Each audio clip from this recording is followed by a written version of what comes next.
right next to the Xterra.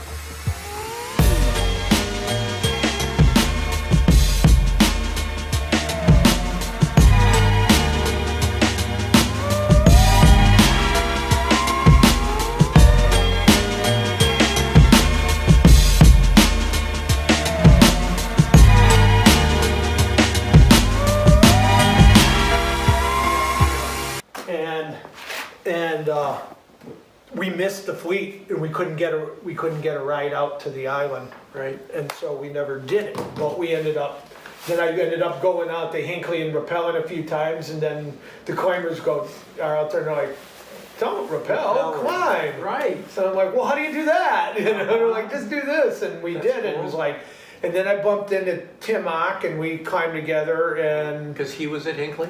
no, I owned a game room over in that area, and Pete was one of the kids that came in there. I was like 21, and I owned it with another guy back in the old days, you know. Pete's a cool kid. Yeah, and he would hang out there, and he wanted to go climbing, and we climbed at Hinckley, and he told me about the old Kmart, you know. Right. That has since been filled in. Yeah. You know, the infamous Kmart overhang. Yeah. And...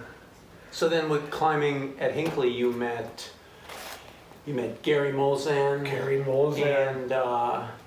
And Gary was a Raymond. stud. Yeah. Gary Raymond. Gary. Very strong. Oh my God! Like we used to joke around that he could do pull-ups like this, you know, because he could pinch anything. Right? Yeah. Was he a gymnast? Yeah, I think he was.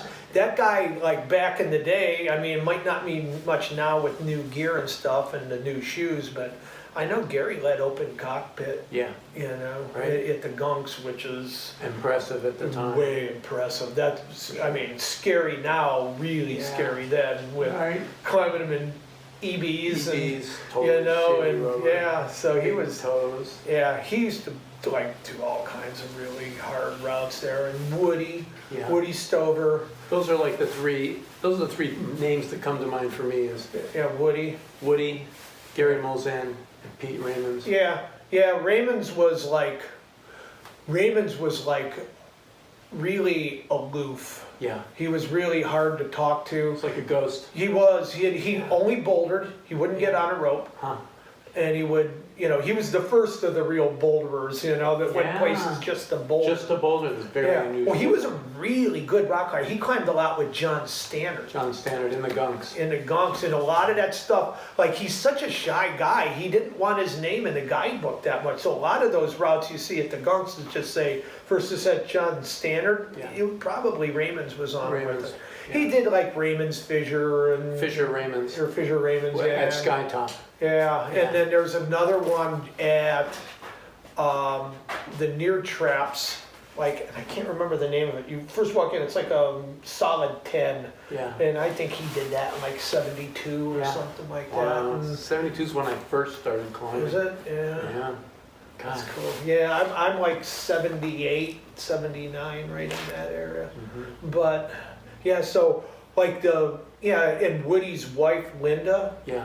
She was a really good climber. She was, I don't know if she taught dance. Yeah. She was at Akron University. Right. And I know she was a professional dancer. Right. You know, and so she was good at standing on that vertical. Yeah. With just like strong feet, strong toes. It was really funny because she could cruise Snoopy. Yeah. Like just walk up at an old fee raise, or not fee raise, EBs. Uh-huh. And she used to lament how she couldn't even do a pull-up. Right. Because she wanted to be able to do a pull-up. Right. But she had like beautiful legs, like really muscular, and she was like, you know, classic dance trained, you know, like ballet and stuff. And she could just walk up stuff. Yeah, that's awesome. She was really good. There were some really good climbers back then. You know, everybody thinks the good climbers are now, but, you know, I say, don't train as much as like you always do, like these guys did. They didn't really train that much. They went out there and climbed. And they climbed on, you know, wear some of those old shoes. You should break out some of your EVs and have people climb in those and see. Try that. Oh my God. And see, listen to them whine. Totally. I remember hearing that Gary Molzan was the first person to do When You Dance. Yeah, When You Dance. He also did, there's a one just to the right of the cave. Like it starts under the cave. Yeah. And then kind of comes out the right side of it. That's way hard, all slopey stuff. I kind of forget a lot of the names, but yeah, he did When You Dance. He did that stuff on I think he did like O Wall, stuff on there, and then that. All top ropes. Yeah, well, everything All was top ropes. Right. Yeah. And that was, like I said, the big ethic. You know, when I started climbing there, the big ethic was all about, you know, no chalk, and they had just gotten through with like the bolt wars. Because there were some people that wanted to place bolts. And they wanted to aid everything. And it was, you know, and aid was big in the 60s and early 70s. It was a way for them to try out that aiding. Right. Little 1/4-inch bolts. Right, yeah, like button heads and you know, 1/4-20s and all, you know, like because they were easy to drill, and you know, you're just basically putting body weight. And they would drill them by hand. Yeah. Right. Yeah, you've done them, right? Oh, yeah, You've done your fair share of them. You'd have to pound and then work it. It would go in fast at Hinckley, I'm sure. Yeah. Not like drilling on some of that hard granite someplace. So God, you'd be on those all day. Yeah. We go through a couple bits. Right.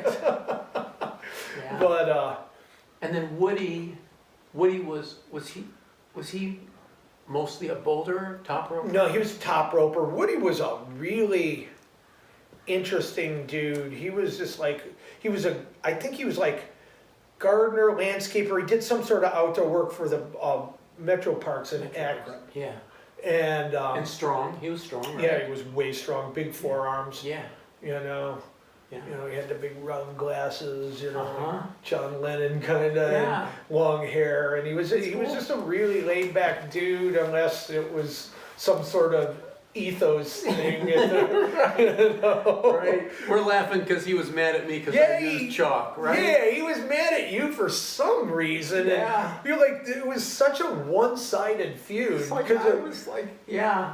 Because Timok and I, and Dave Coster too, we used to laugh at all that because, you know, like Woody would be so angry, and it's like, you know, I don't even think Chick even knows about this. No. It's like you lived rent-free in his mind. You know, pretty much. He was so angry at you, like, you know, like that time you came out with the chains so we could lead. So we could lead. That was a cool idea. Oh, it was a great idea. We were having so much fun doing it. It's like we turned everything into instant, like, bolt routes just by clipping the links in the chain. Yeah. And they were like, oh my God, those guys, the ethics cops were like out of their mind. Right. You know? Right. But yeah, well, Woody was a really good climber, and I guess like his backstory was he took a ground fall at the Gunks and broke his back. Wow, I didn't know that. Kind of like you. Wow, broke his back, and he never really got over it. He quit. He quit after that? And just climbed at Hinckley. And I see, he stopped going to other places. Yeah, he stopped leading. Stopped leading. Yeah. They actually did a big trip out to Joshua Tree. Wow. Another old name from there was Donnie Owens. Remember Donnie Owens? Yeah, right. You know, who ended up in El Dorado. Yeah, he lived in El Dorado. Yeah, he may still. I saw him. Oh, it's probably been about 4 or 5 years ago was the last time I saw him. I used to go and stop in. He lived in a little trailer up the canyon. Right. You know, and I'd go and visit him. He was one of the super skinny, tiny frame kind of people. Yeah, Donnie had all kinds of like health issues and stuff, and you know, I don't know. But he could pull because he was so light. Yeah, and he was a real bold climber. I ice climbed with Don a lot. He was brave, huh? Yeah, he just didn't give a crap. Wow. You know, he had that kind of hair lip, and he talked like that, and like he'd get up on the top of something and he'd have a big run out going, and he'd go, "You man gonna take me off the way because it ain't gonna work anyway." You know, and he just finished it round up. We were laughing out. Donnie was funny. Donnie's a good guy. He was a really, really good guy. And So you who know, did he climb with? Who was his climb? You well, were his he climbing got partner. Dave started. He got Coster He's the one that started. got Dave Coster started. Dave Coster was the wonder kid. Yeah. You know, he really Yeah. was. He Natural athlete. just natural, Could best do it. natural rock climber I've ever known in my life. Yeah. Could get off the couch and do anything he wanted. Yeah. You know. Yeah. He was just you know, he just climbed way hard stuff. Yeah. Super powerful. Yeah. Yeah. And he had really good footwork. Yeah. He I don't think I ever saw him get a pair of shoes resoled. Wow. It's like 'Cause he just put his foot somewhere and it would stay, and Yeah. it would it. No you know? slipping. Yeah. Yeah, that's cool. You know, he used to climb in them old purple and yellow Sportivas, real Huh. stiff-soled things, Yeah. and he would just stick his feet on stuff. And the Hinckley stuff, like I said, it was like a real ethic, and everybody was real. You know, nobody, you know, the no chalk thing, and Yeah. you know, and like I said, they were kind of fresh off of that bolt stuff. Stopping and the bolts. Yeah, a bunch of Yeah. that stuff had been chopped, and you know, they chased the bad people away. And Who? Somebody made that bouldering area on the That's bottom Raymond's. side of the Well, island, right? So what actually the way that happened was that was totally overgrown with briars and stuff. And Pete mentioned to Woody, he's like, hey, you mind if I get some of that stuff out of there? And Woody's like, yeah, no problem, that'd be nice. Right. And it was like, Because it Woody, was almost, Woody was like the mayor. yeah, Woody was like the mayor. And he Yeah. was also the landscaper guy and the Yeah. gardener guy. So, you know, you always pass that stuff with him. But he's like, yeah, and it was almost like Pete went in there with a bulldozer. And Woody's like, holy crap. Yeah, You know? made a nice Oh, flat it was landing. really nice. And well, so Woody went and put those Put the logs. wood, yeah, and he so that all the sand didn't wash away, and you had that Yeah. nice little landing pit there. That's awesome. And turned it into like, you know, that was the first really premier bouldering area Right, there. right. And that's It's cool. probably in the 80s, you know, mid 80s or early 80s that was done. Right. Yeah, Pete was, like I said, Pete was a real recluse. You would smell him because he always had Ben Gay on because it's, you know, you wouldn't see him, you'd smell him. He had little injuries. Yeah, and he'd slather Ben Gay on his shoulders and Wow. elbows, and you'd be like, Pete's here. You know, you go around the corner, and he was really funny because if you went over to climb with him, Yeah. he'd just take off. Woody. And, Yeah. and Giuliano used to get really frustrated because he's like, I don't know, the guy don't like me. And I'm like, no, that's not it. He's just really, he's just kind of a recluse, you know. And he worked at NASA. NASA, right? yeah. I'm not sure exactly what he did, but he worked at NASA. Yeah. Greg Lilly had a company called Outrage Equipment. I remember a little bit. Yeah, and he sold gear. Yeah. And his wife had family in the Cleveland area, so they moved back, and he kind of brought his business with him. And I don't know where in England he was from, and he was, but he's responsible for getting the price of EBs down. Remember how EBs were like $100 a pair back in the early '80s? Yeah. It was like $99.99, you know, Right. and they were really expensive, and you know, $100 was a lot of money in 1980, you know, For sure. 81. So he told me what he did was like when you brought the stuff overseas because they were made in France, right? EBs were French. Yeah. Yeah, and he would bring them in, and at the time when you brought stuff over, it was like a flow chart, you know, for customs. For the tariff. Yeah, you know, and so, you know, is it this? If it's not this, it's this, you know, and you just, you know, it's like tariff pachinko, you know, and you end up coming on, it's this. Well, he made a turn at one place where nobody else did, and he ended up getting them in as tennis shoes. Tennis shoes. Because they were high tops, they were laced, they had rubber soles, Right. and he got them in his tennis shoes. And he overnight, he dropped the price in half. Wow. Of EBs, and it just like the climbing community in the United States, a lot of those guys like got really pissed at him because he was like The other marketers. Yeah, the other marketers, they were like nuts. And Right. he could get a lot of other gear, ice axes and stuff. Yeah, he was another face. Steve Shepard was another one. Was from from those days. Other guy I don't know. And then later on we climbed with Hoffman and Parks. Well, and you forgot Jerry Miller. And Jerry Miller. Jerry Miller, him and his Right. twin brother Barry. Yeah. They're from Westlake. Right. Jerry was a wrestling coach at Westlake for years, and he was a good climber, but they were river runners. Yeah. They did they would go, Barry was like a river ranger in Idaho, and they would like do the Grand Canyon. They were like one man, like the rowers, like that, Right. or boats, and they would, those guys, they were strong. Jerry had this big, thick chest from rowing a Rowing. boat his whole life, and Right. he was, real strong. And you and Hoffman and me and Parks and Coster, I think, would climb those cracks down in the bridges. Absolutely, yeah. You're the one that got us on that stuff. Cool. You're like, hey, you gotta check these things out. Right. And I didn't go the first time, and then Coster's like, you gotta do this, man. This is pretty cool. This is cool. And we went and did those. Actually, there was one that was a corner. The one in the corner by the steps. Yeah. And that's the first place he used those slider nuts. Oh, is that right? Yeah, because it was really narrow, and he led that using That those. sounds horrifying. Yeah. Right. It's so scary. Yeah, using slider nuts. But it was, Coster. one side is sandstone. Right? Yeah, right. One side sandstone. And It the other was side was concrete. Worn away. Yeah. Yeah, for and sure. we do those corners, and but yeah. Because we things were- didn't have climbing gyms. There weren't any climbing gyms.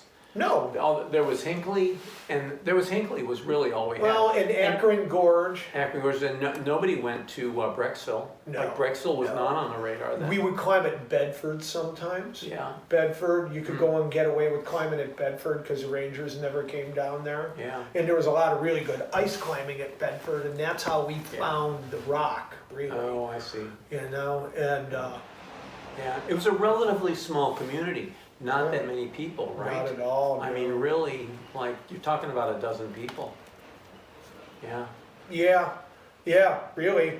Yeah, well, I mean, there was always like new faces that would show up, Yeah. and people would climb for a while. Like in the Right. early days, there was some times like they used to have, at Hinckley, they used to have a Halloween party. Wow. That's And cool. everybody would dress up and come out, and they'd set Yeah. up a bunch of ropes, and everybody Yeah. would climb into the dark, and That's cool. and the Rangers never really said anything back then. Right. Never really. It was before permits and. Yeah, no permits, but you could still set up a rope. It Yeah, was you okay. could. Yeah, you didn't need permits back then. And, Right. The Rangers were really cool. That whole permit thing is relatively, Recent. more recent as, they, Yeah. you gotta have insurance and all this. Yeah. And it's So then Woody just back to Woody, he just got stopped older, climbing. just kind of, just quit. Migrated into something else. Yeah, right. Yeah. But I do remember one year, some kids came out and just graffitied the hell out of everything with spray God. paint, Yeah. and we were like freaking out over it. And I contacted the manager of the maintenance guy from Hinckley, and Yeah. we were trying to see what we could do about it, and Wow. we were going to volunteer, and we wanted to bring them in on it. And it was Woody's famous line, because we got like Woody came out of retirement for this, because That's good. his beloved Hinckley was Defamed. was defamed, Yeah. And Woody came out to look at it, and there's me and him and Giuliano and Jerry, and we're looking at it, and we're talking about getting the park involved, and getting them to clean it and trying to get them motivated. And he's like, let's do it ourselves. Yeah. And he Good. uttered the famous words that I have used over and over since then. He goes, you can always call the cops in, but you can't always call them off. He goes, let's just do it ourselves.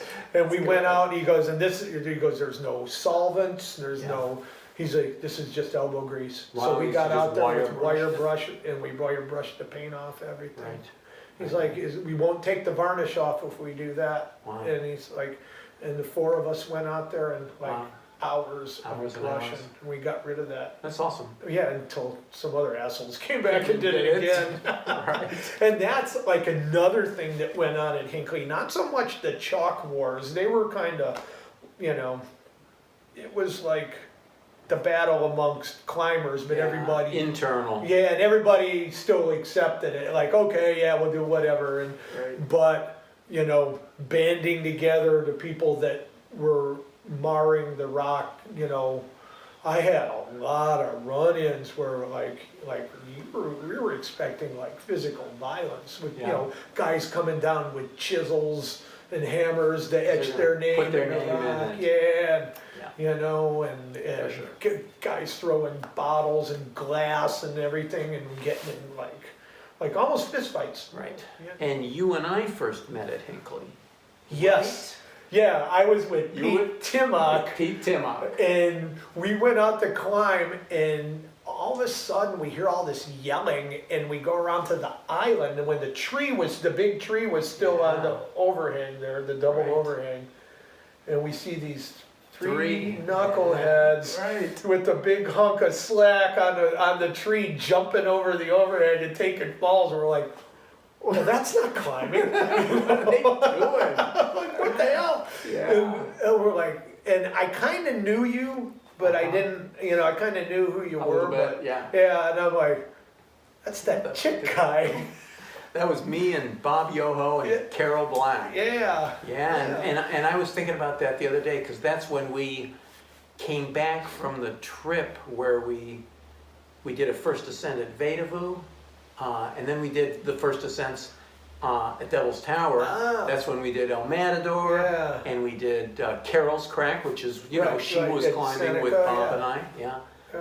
and then Or Carol's Crack wasn't in Seneca. that was at Carol's Crack was at Devil's Tower. Devil's Tower, right? Yeah, and then we came and did the jumping in Cleveland. Yeah. And then Carol and I went down to Seneca and did Night- night wings. Yeah. Right? God, we did a lot of first ascents Yeah, that trip.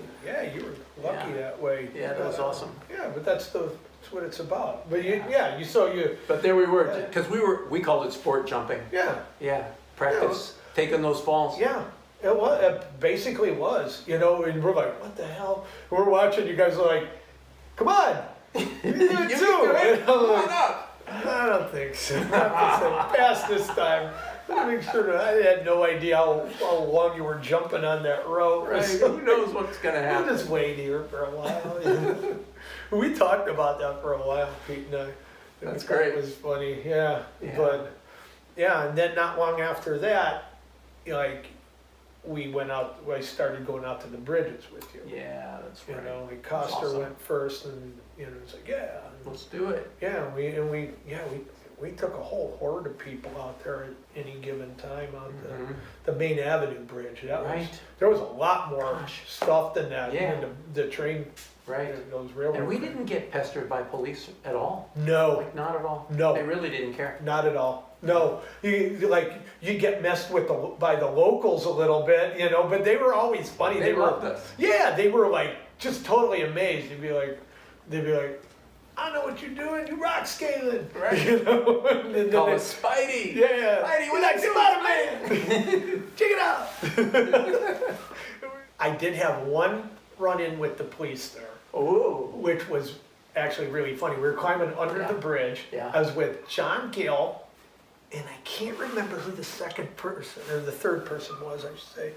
But we're climbing, we got rope set up, and all of a sudden, I see a cop car pull up, lights flash, and lights on, and then, you know, hits the whoop whoop like that, and we're there, and on the loudspeaker I hear, "No one move, you're all under arrest."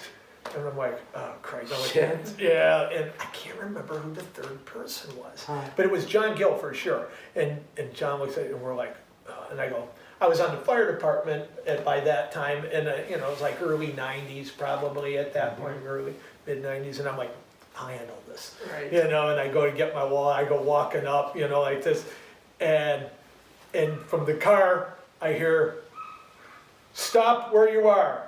get on your face, put your hands up. Do not move or we will shoot you. And I'm like, what the hell? And all of a sudden the door swings open and it's this guy I used to play rugby with who just became a cop. And he's laughing his ass off and he's like, you should have seen the look on your face. It was awesome. And he's laughing his ass off. I'm like, screw you, Mark, asshole. And he's like, I finally got you. You're the guy that always does the practical jokes. I can't wait to tell everybody on the team, you know. Right. You're a dick. Oh, but yeah, he had me hook, line, and sinker. I was getting ready to get him, like, okay, don't shoot! Right.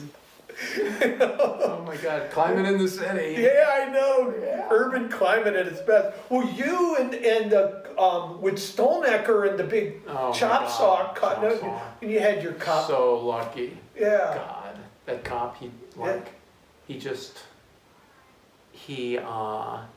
had pulled up, and Stonecker was cutting this crack, and the police, the car was parked there. I saw it, and I was like, oh, we are so screwed. Yeah. But he pushed the button. He didn't even get out of his car. He pushed the button. The window rolled down. He had on the mirror sunglasses. He said, "What you doing?" And I said, just a second.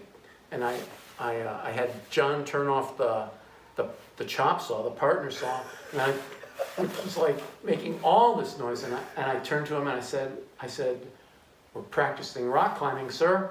And he said, "Oh, okay." And he pushed the button and the window went up and him and his mirror sunglasses just drove away. Unbelievable. That is so great. Oh, practicing rock climbing. Yeah, with totally works. With a chop saw, and an abrasive blade.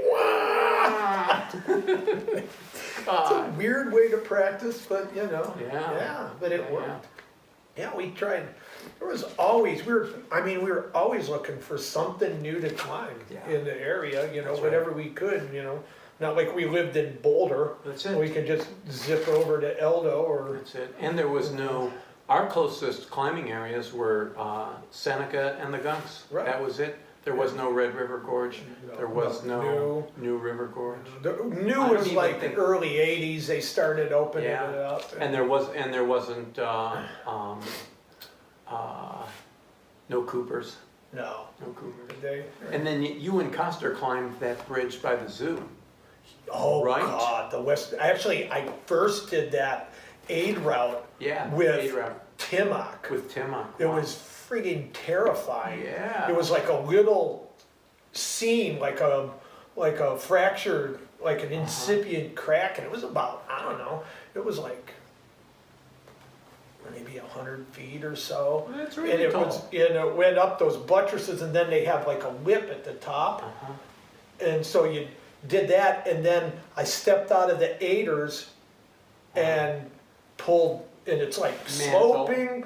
Yeah, and you had to mantle up that thing, and it was like, oh God, I did a couple of hook moves and some tied off pins, and scary. And it was just friggin' terrifying. I was like, and then you had to like step out of the aiders and do that move, and I pulled that top move, and I was like, and it wasn't easy because it was had all the dirt and dust, and it was a little slopey, you know, and you're trying to mantle, and you can just feel like you're in the dirt and everything's sliding as you're trying to mantle onto that thing. And I finally got it, and then we did it. There was one where how'd you get down? There was like I can't remember if it was like a drain gutter with all the bolts on it, and we slung it and wrapped off of that. Wow. And there was also a move where I girth hitched a piece of rebar that was sticking out like this, sticking down. I girthed that was your best that was probably my best piece. And it was just terrifying. And Dave had been doing stuff on the Hilliard Road Bridge. So I told Dave, I'm like, you gotta come and check this out. This thing's badass. Right. And so Dave gets up there, and he goes up and he starts climbing. And he gets up about, I don't know, 30 feet, 20, 30 feet, and he stops, and he looks, and he pulls out this baby angle, like a real short baby angle, and he puts it, and he goes, boom, boom, boom, boom, and pounds it in like a nail. Right into the concrete. I go, what the fuck did you just do? Yeah. And he's like, oh, these old bridges, they used to use like chunks of wood as filler in the concrete. Yeah. If you find any of these imperfections, there's a hole behind it. Wow. And he turned my A4 route into an A1. Right. I'm like, Right. I almost died on this freaking thing. You dick, you ruined my route. You made it safe. He took like all the wind out of my sails, and he's like, yeah, That's cool. yeah. But he had some of his moments. He was like he had just gotten his hooks, and he was down on the Hilliard Road Bridge, and he was traversing with it because he didn't have anybody to belay him. And I'm surprised he even confided in me this. He didn't have a rope on, he was just doing moves, and he was hooking, and he puts in the hook moves, and he said his feet are about 4 or 5 feet over the ground, and he's got it, and he's got his aiders on, and he go like bounce on it, and he's like, wow, that's holding nice, and it goes ping, and hits him right in the teeth, and he goes flying backwards and landed like in this like about a 6-inch deep mud puddle. Landed flat on his back, knocked the wind out of him. He said he had like mud in his eyes and his teeth. He had to go to the dentist again. Teeth enamel where the hook pinged him in the teeth. Wow. Like I was surprised he even told me this story. Right. It's like, You you're gotta the wear only a one mouth- in on it, man. You shouldn't have told me. You gotta wear a mouth guard trying out. Yeah, right. Or not be so happy. Right. It was pretty funny. But yeah, that was, I mean, we always were looking for something. Very adventurous, trying to find anything. to climb. Anything to climb, Sure. Bridges, buildings, whatever, Yeah. There were some bridges downtown. I was on the fire department for about, maybe 6 months. My very first move, I was at Ladder 7 that was on East 36 in Woodland. It's been closed down since then. And we were at the headquarters, which is at 17th and Superior, and there's a back entrance to it. And we were in there, and we pulled out, we were driving down the road, and they knew that I was a rock climber, and I saw where there was 2 brick buildings came together. It was a perfect hand climb. Nice. And I went, that's a climbing route. And they're like, bullshit. And I went, it sure is.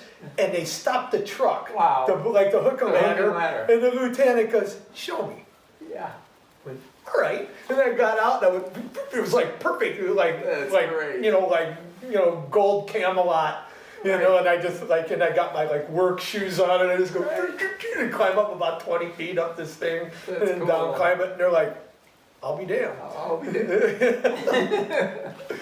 So, It's magic. yeah, they thought it was pretty cool. That's awesome. So yeah, so like I said, we're always looking for something. Yeah.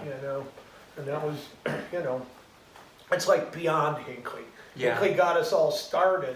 I was climbing. I had the crack set up, and I was climbing with Gold Line, and never use a bow and knot to climb on Gold Line. Is that right? Yeah. I never heard that. Well. Now I know. Well. Not that I'm likely to be climbing on gold line if you anytime could even soon. find it. Yeah. But it was really stiff braided rope. Right. And I tied in with a bow and I didn't finish it. I didn't Right. do a safety at the Right, end. right. And I don't know what it was, because I could climb the Hinckley Crack pretty easy at this point. I could get up it without falling. But right at that chalk stone, Yeah. about midway, I got it, and for some reason, I weighted the rope, fortunately. And I said something about it, and I weighted the rope, and I watched that knot go. I looked down on my harness, I watched it not go, Wow. and just completely untie and Yeah. pull out, and I fell from the chalk stone on my feet Wow. and landed, boom, flat on my feet Shit. at the base, and then fell on my back. Wow. And Who were you climbing with? I was climbing with Leslie. Leslie. Yeah, Wow. my girlfriend at the Wow. time. Yeah, and I fell right That there. really inspired her to get into climbing, right? Yeah, it's amazing. Yeah, it's amazing how we can ruin people's lives. I could probably dig up some of my old slides, Yeah. and there's like groups of people climbing, and it's like, I don't know half these people. Yeah. There were some other guys. I do think it goes to the thing that there just were not very many people. Yeah, Such small numbers. But like a big day would be like Woody and Linda and Mozan and Jerry Miller and you and me and Dave Foster. and Donnie Owens. Yeah. And Steve Shepard, and then there was a couple other people that I can't remember who they were. Just some other faces I know I'd recognize, and there'd be a handful of ropes set up on the main wall, and they mostly top roped. Everybody bouldering, top roped. It was bouldered, yeah. Nobody led. But it was also at a time like our ethic at the time was don't fall. Right. Yeah. It wasn't like, oh, fall anytime you want. Mm-hmm. We had a don't fall ethic. Yeah. At the time. Right. So and obviously, so you had to know your limits, Yeah. And you were real careful about how you pushed your limits. But then the other thing too was nobody hung on gear. Right. I mean, if you hung on gear, you got a lot of shit. Yeah. That's right. Like, totally, it's cheating. Yeah, it was like, well, you didn't do the route. That's it. And you, like I said, you never get a second chance to do an on-site. You either get it on-site, and that was the big thing. It was always on-site. Right. You had to, you were judged by what you could on-site. Right. You could walk up, dump out your rack, and do on-site. That's right. And you hung on for dear life. Yeah. You didn't fall. Right. Like, I don't care if you had a bomber nut right in front of your face. Yeah, you didn't sit on it. You didn't sit on it. No. You hung on and you'd be like, go, shaking and right. shaking. I can't do the move. You're going, right. It's gonna be like whining and right. but you never did because you'd have all these guys go, don't you hang on that. Right. And so that ethic was like pounded, and it's still in my head. I don't project routes. Right. I don't judge anybody because it's climbing. It's whatever you want it to be. Right. If there's no rules, just go do it. Right. But that's just me. That's who I've always been. I've never. It's how we grew up. Yeah. It's what you can on-site. But yeah, it was way macho stuff though. Yeah. I mean, you. Yeah. You didn't. Yeah, it's something. You hung in there. Right. Yeah, and all before climbing gyms. There were no climbing gyms. It was all in our basements. You started it in your hallway. Yeah. When you did it, like when you did up the steps and everything, when we were climbing up the steps. Yeah. And then I put one in my basement. And, right. Right. Like we didn't even. It was like really primitive stuff. We were like, cutting 2x4s and putting them up onto. Underneath the beams, the forge hoists in the basement, right. And climbing on those. Right. And just doing pull-ups on door jams. Yeah, and crap like that. That was our home gyms. That's it. Before these things, right. Before you had, somebody who could make handholds. Right. I'm buying handholds. Yeah. Well, then you came up with that great idea about drilling out the rocks and bolting them. That's right. That was brilliant. Yeah. Those were so much better, Yeah. That was such a great idea. Right. Yeah, right. How was that? That was great. Good. That was great. That was awesome listening to all those stories. Most definitely.